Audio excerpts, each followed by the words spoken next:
Et c'est l'événement cette semaine, l'interview VIP de Mika. Bonsoir Mika. Bonsoir. Alors, c'est vraiment un plaisir évidemment de te recevoir. Tu es avec nous jusqu'à 20h. On va évidemment parler de The Voice, de la finale, puisque ce sera demain soir. Et puis surtout, tu es venu nous présenter ton nouvel album qui sortira le 15 juin. Que tu as déjà entendu. Et que j'adore, mais véritablement, ça s'intitule No Place in Heaven. Et la première chose que j'ai envie de te dire, Mika, c'est que tu es un homme de parole. Parce que je ne sais pas si tu te souviens, tu étais venu sur RFM nous présenter ton single Boom Boom Boom quand il venait de sortir. Oui, et on était là-bas dans l'autre studio. Exactement. Et tu m'avais dit, écoute, quand l'album sort, je reviens. Tu es là, tu es revenu. Donc en général, quand tu dis quelque chose, tu dis tiens. Ouais, j'essaye. Non, mais c'est un principe quand même de base. Ah ouais, je pense qu'il faut parce que la parole, c'est tout ce qu'on a en fait. Alors, on vient d'écouter cet extrait qu'on aime beaucoup, qu'on passe en boucle sur RFM, Talk About It. On adore ce titre et ça ne vous aura pas échappé. Ouais. Il y a quand même quelques influences. Non, mais absolument, il n'y a pas juste une influence, c'est complètement clair. Alors, moi, quand j'ai écrit la chanson Talk About You et ensuite je me suis dit, oh, c'est vachement comme ça. Ouais, c'est comme ça. Ça l'appelle Ketiam. Ouais. Et ensuite, je me suis dit, ok, bon, j'écrivais vraiment dans une bulle. Et je me suis dit, ok, si ça reste sur l'album, j'envoie la chanson aux écrivains, je les trouve et je demande la permission. C'est resté sur l'album. Je savais même pas que ça allait être un single. Et j'ai demandé la permission. On a fait un deal, vraiment, avant que l'album sorte, avant que le single sorte. Parce que je me suis dit, il y a de temps en temps, c'est clair quand il y a une interpolation. Et là, j'aurais pu changer la chanson pour cacher les influences, mais j'ai pas voulu le faire. Parce que je me suis dit, ça fait assez longtemps que cette chanson a été sur les radios. Ça fait presque 30 ans, 35 ans. Et je me suis dit, pourquoi pas? C'est pourquoi Richie pas et dire... Poweri. Ouais, et eux, ils ont écrit... parce qu'il y avait plein de gens qui ne savaient pas, en fait, l'histoire. De comment j'avais demandé la permission et tout ça. Et donc, eux, ils ont écrit un petit article dans la presse italienne. Oui, j'ai vu dans le Nazione ou je sais plus quel... exactement. Et c'était vraiment très... C'était très dithyrambique d'ailleurs. Ils te remerciaient d'ailleurs d'avoir repris. Ils étaient vraiment enthousiastes, ils étaient à fond, ils se sont dit... Y a pour eux, c'est un bel hommage en fin de compte. Ouais, c'est ce qu'ils ont dit et ça, c'est un honneur ressemble. Pour moi. Ouais. Alors, ce nouvel album, donc No Place in Heaven, ce sont 14 titres, 4 en français. Comment est-ce que tu choisis de chanter en anglais ou en français? Est-ce que c'est en fonction du message que tu as à faire passer? Alors, quand j'écris en français, j'écris avec mon collaborateur, toutes mes chansons en français. C'est Greg, c'est ça? Non, c'est Dorian. Ah, Dorian, tu m'en avais parlé. Ouais, avec qui tu as écrit Boom Boom Boom? Avec qui j'ai écrit Boom Boom, avec Elle me dit, on a fait Karen, on a fait plein de trucs. Et toutes les chansons en français sur cet album, c'est avec lui. Et en fait, si vous regardez l'album, tout est mélangé. Alors, les chansons en français, il y a 2 titres en anglais, une chanson en français. Et ensuite, ça continue en anglais. Et ensuite, il y a quelque chose d'autre en français. Et j'ai vraiment voulu faire une sorte de playlist, une séquence qui me représentait bien. Et comme il y avait un peu... Ils m'ont demandé de mettre les 4 titres en français en bonus. Et juste à la fin, je me suis dit, c'est pas juste parce que ces chansons, elles sont très importantes. Ça fait partie de mon identité, partie de mon histoire maintenant. Il faut que ça se mélange. Et je pense que je suis le seul artiste qui mélange dans ce sens-là. Un artiste qui... Bon, je travaille en anglais, qui met des chansons dans des autres langues mélangées dans ma playlist. Est-ce que tu rêves en français ou en anglais? En anglais. Ah, d'accord. Ouais. Alors, j'ai eu la chance de pouvoir écouter donc ces 14 titres, cette espèce de voyage justement qu'on fait quand on écoute cet album. C'est très pop, disco. Il y a par exemple un titre que j'aime beaucoup, ça s'appelle All She Wants. Et j'adore, c'est un petit peu comme si George Michael, époque Wham, avait croisé les Bee Gees et un petit peu de Close to Me de Cure. T'es d'accord? Ah ouais. C'est vrai, non? Ouais, exactement, c'est tout ce que j'aime. Il y a comme ça, mais plein d'influences. Et c'est pratiquement aussi la playlist de David pendant The Voice cette saison. Ouais, c'est vrai. Je l'ai donné toutes les chansons que j'adore. Ouais. The Cure. C'est vrai qu'il a chanté ça. On retrouve un petit peu ça dans l'album. En tout cas, on retrouve toutes tes influences. Tu as voulu faire plaisir à tes fans en leur dévoilant un titre qui s'appelle Last Party. C'était en téléchargement là au début du mois. Et aussi maintenant sur la précommande, il y a un autre titre qui est sorti qu'on peut avoir directement qui s'appelle Good Guys. Ah, Good Guys, j'aime beaucoup aussi ce titre. Et dans ce titre justement, dans Last Party, il y a une phrase qui dit If it's the end of the world, let's party. Ça veut dire bon voilà, si c'est la fin du monde, allez, on fait la fête. Est-ce que tu te considères, toi, comme un noceur, comme un party guy? Non, pas vraiment. Pas vraiment. Non. Tu fais pas la fête. Mais quand je fais la fête, j'y vais. C'est ça. Je mets des baskets, je mets un t-shirt et je danse pendant des heures. Est-ce que tu as tendance à te dire de temps en temps, bon allez merde, on n'a qu'une vie, on fait les cons et on verra demain? C'est un peu ce que je fais sur la scène.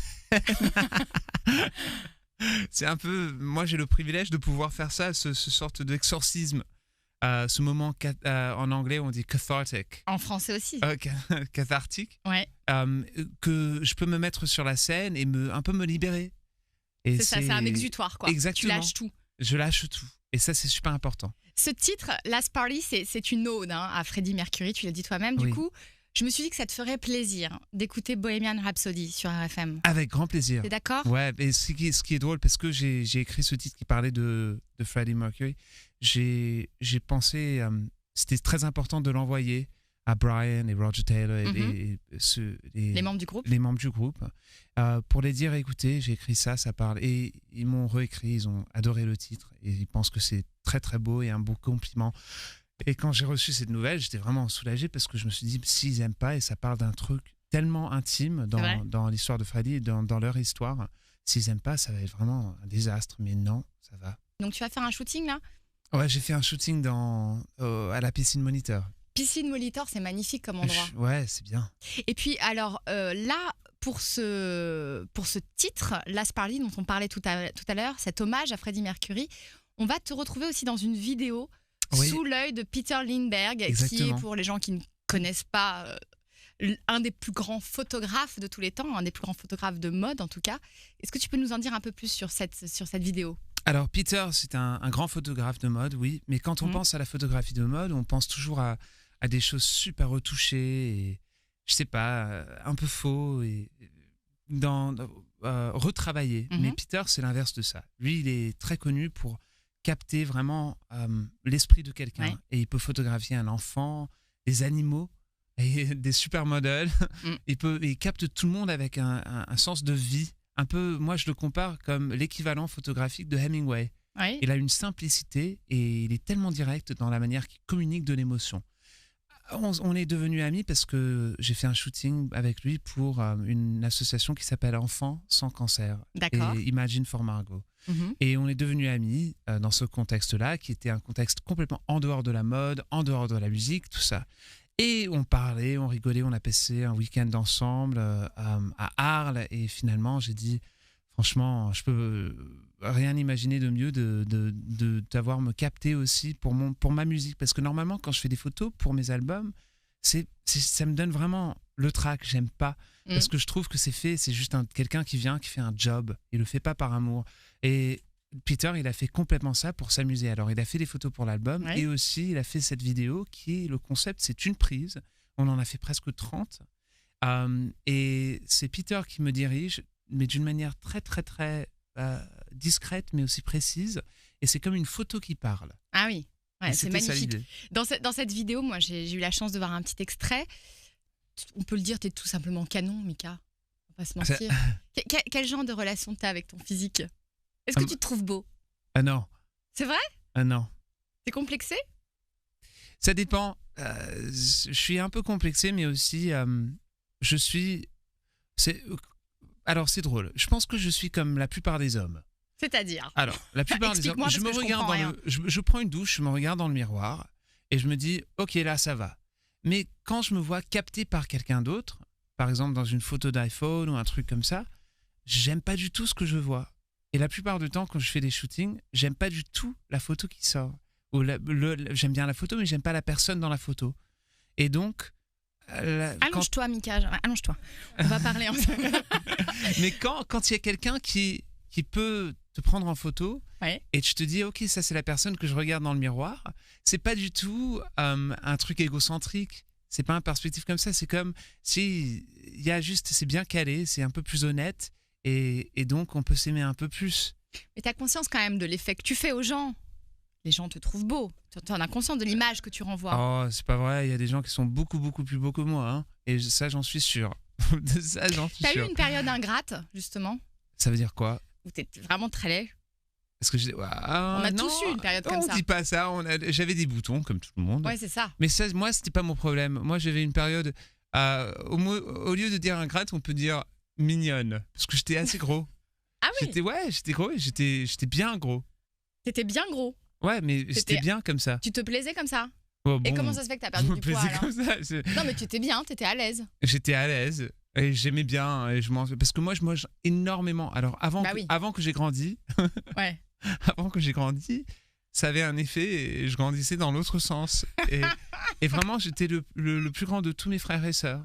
Et maintenant, on peut pas, c'est dur à imaginer, mais c'est vrai. Ouais, c'est vrai que c'est quelque chose qu'on ne savait pas que toi, en tout cas. Ouais. Aujourd'hui, d'ailleurs, on te voit comme ça, on voit que tu aimes les belles choses. Tu es quand même un esthète, Mika, on peut le dire. Tu aimes les jolis vêtements, les beaux souliers. D'où ça devient cet amour comme ça, des belles choses? On a grandi à Paris quand j'étais petit et ma mère, elle était couturière. Et elle avait une marque de fringues pour les enfants. Et elle faisait ça pour Galeries Lafayette, pour Neiman Marcus à New York. Ouais. Mais l'atelier était dans l'appartement. Alors c'était elle, donc sa t'as copine. grandi dans les chiffons, dans les Exactement. étoffes. Et quand ils avaient un deadline, ils travaillaient pendant la nuit aussi. D'accord. Alors on a grandi littéralement avec du tissu dans la soupe. On était en train de prendre notre petit déjeuner le matin avant d'aller à l'école. Il y avait quelqu'un à la même table qui était en train de coudre. Et c'était comme ça qu'on a grandi. Alors le style et les fringues, c'était juste quelque chose, c'était juste du tissu réinterprété. Et donc on avait vraiment, on s'est donné la permission d'avoir ce perspective avec les fringues. C'est pas juste c'est pas juste le nouveau sac ou une nouvelle paire de godasses ou non, un parfum. Il y a une vraie histoire. Ouais, d'ailleurs, il y a une histoire en ce moment avec la maison Valentino, qui est une grande maison italienne. Ouais, et ils sont en train de s'amuser beaucoup avec moi. Alors, raconte-nous un petit peu. Donc, tu es devenue l'égérie, en fin de compte Alors, moi, je suis seulement en train de porter Valentino. Donc, c'est ce que tu portais, par exemple, la semaine dernière dans The Voice, le costume Amore. Exactement, ça, tous les costumes Valentino. de The Voice. Tout ce que j'ai porté, c'est Valentino. Sublime. Et le concept, c'est que, en fait, je pense que, parce que maintenant, j'ai 31 ans. Alors, si je dois choisir comment m'habiller, et aussi pour être fidèle à ma personnalité, j'aime bien cette idée de m'habiller comme un dandy. Oui, c'est ça. C'est ton style d'ailleurs. Ouais, mais alors la forme est vraiment classique, mais en fait, ce qu'il y a dessus, c'est un peu dingue. C'est comme toi. Ouais, ça explose un peu. C'est sympathique. Tu collabores aussi avec Swatch ? Ouais. Ça consiste en quoi exactement ? Je dessine pour eux. Ah, tu designs des modèles ? Ouais, on a dessiné une collection, on fait une deuxième maintenant. Et c'est des trucs assez dingues. Et il y a, par exemple, maintenant, avec la nouvelle collection, il y a une bande dessin animée, il y a une animation, il y a une montre, il y a toute une histoire, il y a des illustrations. Pour moi, c'est juste très, très amusant. Bah oui, c'est et eux, ils sont créatifs. Ils mettent, par exemple, avec le nouveau clip pour Talk About You, ils m'ont aidé à financer le clip. D'accord. Alors, je veux faire des trucs dingues. Et aujourd'hui, on ne peut pas juste demander à la maison 10 de nous aider parce que ça ne fonctionne plus comme ça. Bah, c'est sûr. Et je demandais à eux. C'est une collaboration. Ouais, c'est des partenaires. Exactement. Alors, la finale de The Voice, c'est demain. On va en parler évidemment ensemble. Tu avais fait super fort pour la première saison. 2 révélations grâce à toi, Frérot de la Vega et Kenji qui avait gagné. J'aime bien. Bon. Parce que c'est seulement lui qui peut dire bagnole, espagnol, épaule. Avec Non, mais vraiment, il a un charme. Parce que c'est bon. Il n'y a personne d'autre qui peut chanter cette chanson et la faire fonctionner. Ouais. C'est un truc, c'est le moment où je l'ai entendu en train de chanter Bella. Ouais.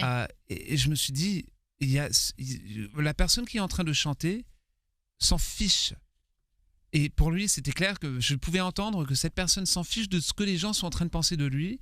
Il y a un côté presque urgent. Il y avait une urgence dans sa voix. Le moment que je l'ai entendu, j'ai entendu cette qualité. Tout le monde dit, qu'est-ce que c'est ? Est-ce que c'est le look ? Est-ce que c'est ça ? Qu'est-ce qu'on cherche dans un chanteur ? C'est une urgence. Exactement. Est-ce que tu vas mourir de ne pas faire ce que tu es en train de faire ? Ce titre qu'on vient d'entendre, Pala de Vianney, on l'aime beaucoup et puis tu l'as choisi pour Iba, ta demi-finaliste. Exactement. Malheureusement, elle est sortie comme ça, voilà. Mais comment tu travailles ? Tu t'as choisi ça avec elle ? C'est toi qui imposes tes titres ? Comment tu bosses avec tes... Je dois être complètement honnête. Avec cette chanson, j'étais en train de faire une interview à Londres pour un magazine français. Et il y avait un journaliste qui me parlait de cette chanson de Vianney. Et je dis, c'est quoi ? C'est qui ? Il dit, écoute, tu vas beaucoup aimer. Alors, j'ai écouté sur Spotify tout de suite. Et j'ai entendu la chanson et je me suis dit... Ça t'a parlé ? Iba tout de suite. Premièrement, j'ai adoré la chanson. Et ensuite, je me suis dit, pourquoi est-ce que je connais pas cette chanson ? C'est dingue. Et je sais qu'elle passe beaucoup à la radio, mais elle a jamais eu son grand moment, cette chanson, je trouve, dans les charts. Et là, depuis une semaine, elle cartonne. Ouais, grâce à c'est toi. rentré dans le top 10. Bon, il peut te remercier en tout cas, Vianney. Ton finaliste, David, quels sont, selon toi, ses atouts pour gagner? C'est demain. Qu'est-ce qui va faire qu'il fera la différence? Parce qu'il y a quand même de la concurrence là cette année. Hein. De la tendresse. Parce que il a le showman, il a la voix. Et ça, vraiment, il a une voix. Il a la jeunesse, il a la voix, aussi. Il a la physique. Il a aussi cette qualité qui est très importante, qui est que ce n'est pas une... Bon, bien sûr, il a appris beaucoup des années 50 et de Elvis, mais ce n'est pas une copie d'Elvis. Et on a vu ça parce que je l'ai vraiment provoqué et aussi mis dans un autre répertoire et on a vu des autres facettes. Mais la qualité qui doit dévoiler encore plus que les autres ont vraiment, ils ont des sacs à dos pleins de cette chose, c'est la tendresse. Parce que Lilian, il a une tendresse, Anne Silla, elle a une tendresse et elle a toute une histoire et une vie aussi qui est bien, qu'on voit très bien. Ah donc tu dis que David, il lui manquerait un peu de tendresse justement. C'est ça ce qu'il a besoin de. Ça peut être son petit défaut. Mais il l'a. Il l'a, mais il n'arrive pas à communiquer. Et quand il a chanté ensemble avec Iba, je pense que c'était parce que c'était mon équipe, c'était la seule équipe cette année où les résultats, les scores de la demi-finale étaient très proches. Ouais, c'est vrai. 55 à 44, je pense. Et c'était vraiment, je sais pas, c'était intéressant. Et je trouve que c'était dans le duo, quand ils ont chanté ensemble, où lui, il était très tendre, il avait le cœur ouvert à elle. Et je pense que le moment où le public a vu ça, ça a lui donné ce petit avantage qui veut dire qu'il est maintenant dans la finale. Donc t'attends ça de lui en tout cas pour encore demain. Plus. Le ou la concurrente qui te fait le plus peur pour demain, honnêtement. Vraiment cette année, honnêtement, vraiment je ne sais pas parce que il y en a pas un ou une qui est pour moi en ce moment. Ça va être vraiment très très proche et ça va être dans le moment qu'on va voir ça. D'accord. Je pense. Tout ce que je peux dire, il y a une petite surprise parce que David va chanter avec quelqu'un.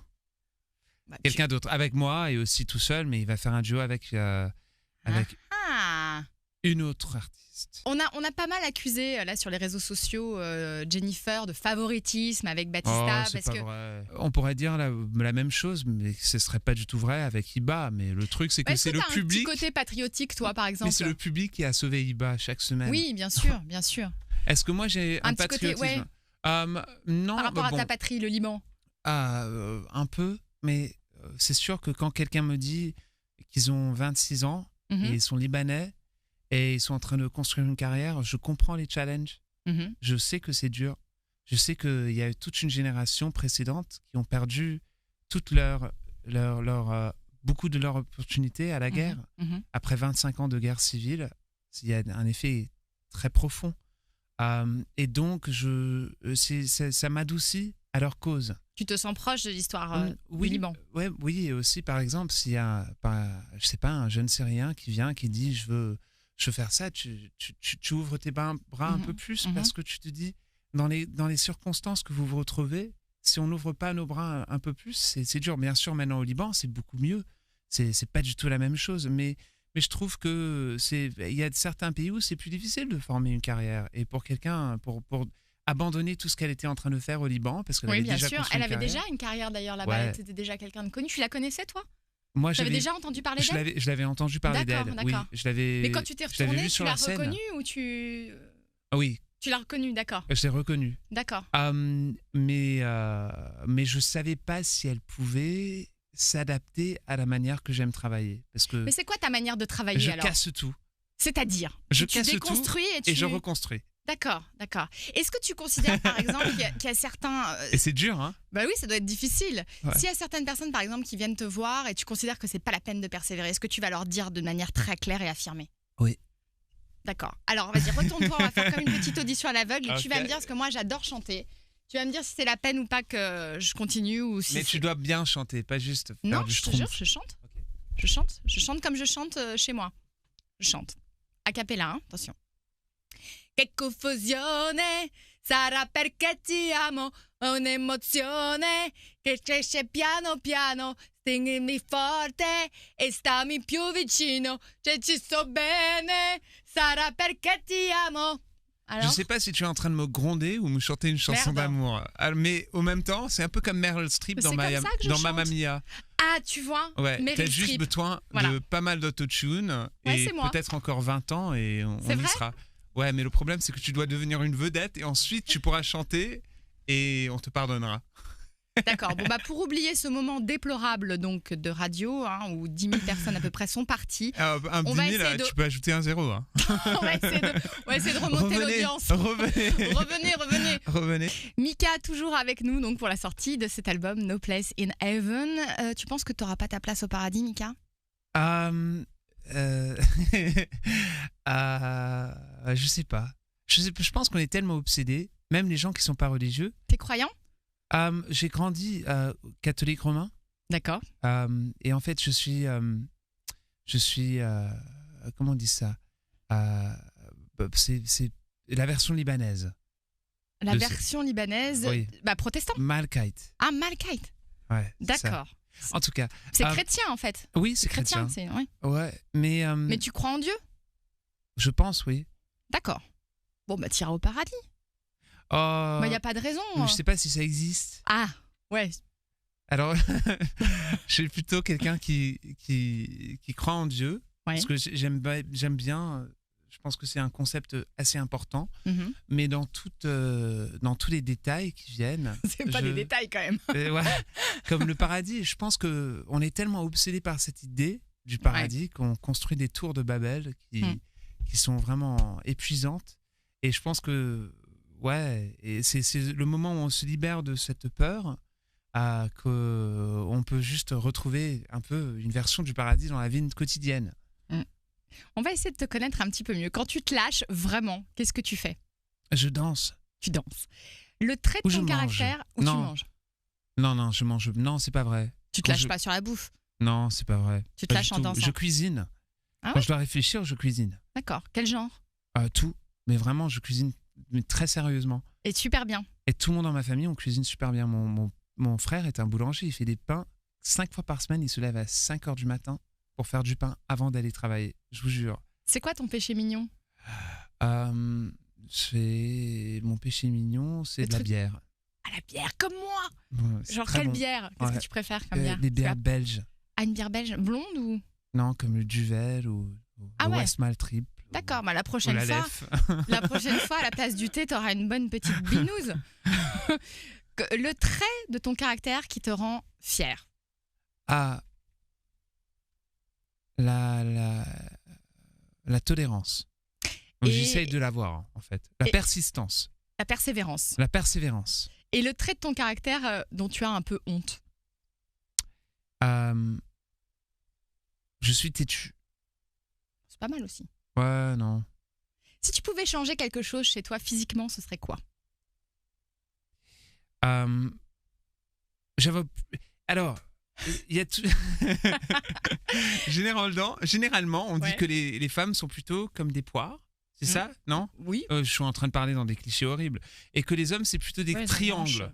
Oui. Alors moi, j'aimerais bien être un peu plus un triangle. T'as l'impression que t'es gaulé comme une poire? Un peu. Si tu pouvais avoir un super pouvoir, ce serait quoi? D'arrêter le temps. Juste de geler tout le monde, comme ça je pourrais... Freeze. Ouais, comme ça je pourrais apprécier les moments que j'aime, me venger sur les salauds que j'aime pas, et comme ça je pourrais arrêter et piquer des trucs, des magasins, et sans connaître. Ah, carrément. Des montres ici, des bijoux là-bas, ce serait top. Les redistribuer. Ah ouais, carrément. Ouais, un côté Robin des Bois. Non, mais juste entre ma famille. Ouais, c'est super. Le dîner idéal, t'invites qui? Bon, ils sont tous morts. C'est pas grave, on s'en fout, c'est un fantasme. Jean Cocteau, ouais. Pour nous faire penser. Jacques Tati, pour nous faire rêver. Marlène, pour comprendre vraiment si elle était une génie ou vraiment bête. Oui. Qui d'autre? Marlène, tu parles, attends, parce que... Marilyn Monroe. Ah, Marilyn, ok. Je me suis dit, est-ce qu'il me parle de Marlène Dietrich ou est-ce qu'il me parle de Marilyn Monroe? Ok. Garbo, pour nous cuisiner la soupe, le borsch, parce que c'est ça ce qu'elle mangeait tous les jours. Elle se promenait. T'inviterais Greta Garbo juste pour la soupe. Ouais, elle se promenait avec de la soupe. Donc c'est elle qui fait la bouffe en fait. Ah non, juste la soupe. À ton dîner idéal. Quelle est l'expression ou le mot que tu adores, que tu emploies tout le temps? Genre comme un tic de langage. En fait. En fait. En fait, il y a des autres gens qui disent en revanche. Et toi, c'est en fait. En fait. Ton gros mot préféré? Chier. Ça fait chier. Non mais on peut pas dire ça. Il me regarde, il me fait chier. Oh, ça fait chier. Ça fait chier. À part. Non mais salaud, c'est bien aussi. Salaud. Salaud, c'est bien. C'est intemporel en plus. Ouais. C'est pas mal. À part la musique et les loups-boutins, t'as quoi comme addiction? Oh, les loups-boutins, c'est pas une addiction du tout. Non, et mais la en fait, musique... je parle pour moi, excuse-moi. Ah, ok. Tu es en train de parler de toi-même. J'étais en train de faire un transfert, ouais. Donc, à part la musique, quelle addiction tu as? Et la bière? Mon addiction. Addiction de bière, là, ça commence à être sérieux. Alors, non, mais est-ce que tu as des addictions? Je collectionne des choses. Alors, quoi? Mais des choses que je sais même pas utiliser. Par exemple comme par exemple, j'ai un storage de meubles, de trucs que je trouve, et mais j'ai pas de place parce que ma maison elle est toute petite. Donc tu récupères des meubles? Je récupère des meubles et je sais pas quoi faire avec. Alors mais vraiment c'est mauvais. D'accord.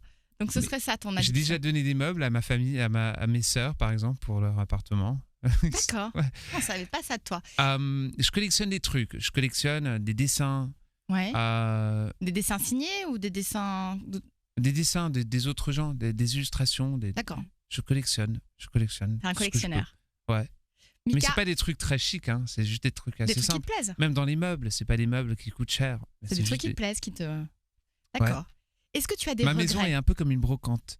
Oui, bah, je visualise. Depuis tout à l'heure, j'essaie de visualiser. Si tu as besoin d'un nouveau tabouret, c'est-à-dire que je vois une petite Mika... commode, je peux venir chez moi. Non, mais c'est ça. Je vois Mika entre tous ces vieux meubles avec une bière à la main. Ouais. Et je me dis, c'est drôle, c'est pas du tout comme ça que je le voyais. Exactement, c'est comme ça.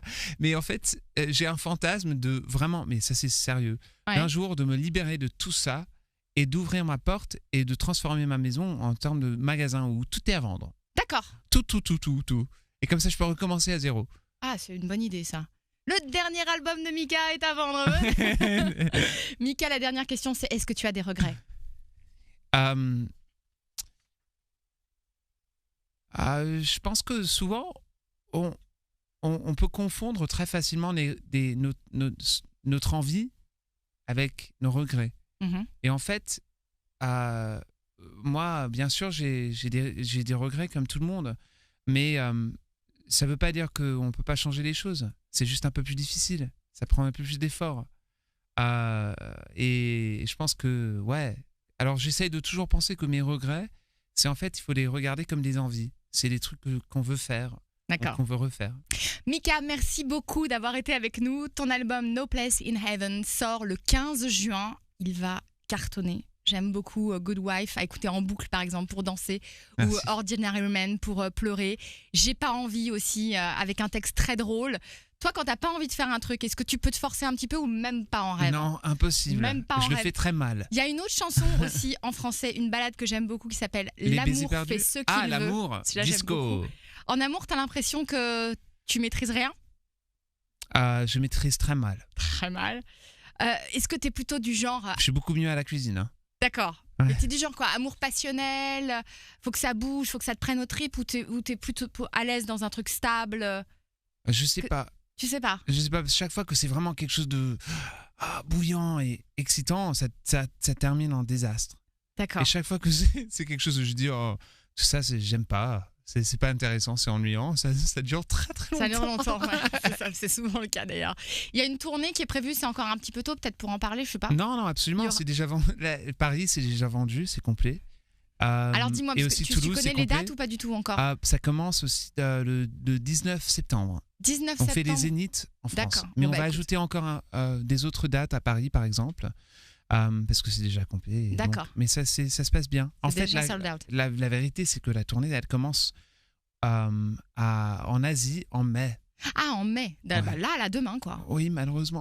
Ça me fait un peu peur. Mika, merci 1000 fois. Merci à toi. Merci beaucoup d'avoir été avec nous, d'avoir passé cette heure. Évidemment, on sera demain soir devant notre télé, devant notre poste de télé pour regarder The Voice. Vous pouvez retrouver... David. Vous pouvez retrouver évidemment l'intégralité de cette interview en vidéo avec ce petit moment où je chante, où je pense que je vais peut-être le couper au montage. Non, tu ne peux pas. Je vais l'enlever.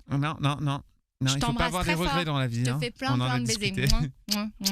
Je t'embrasse très fort, Mika. Reste comme tu es. Et tu reviens nous voir quand tu veux. Avec plaisir. Ok, à bientôt. À bientôt.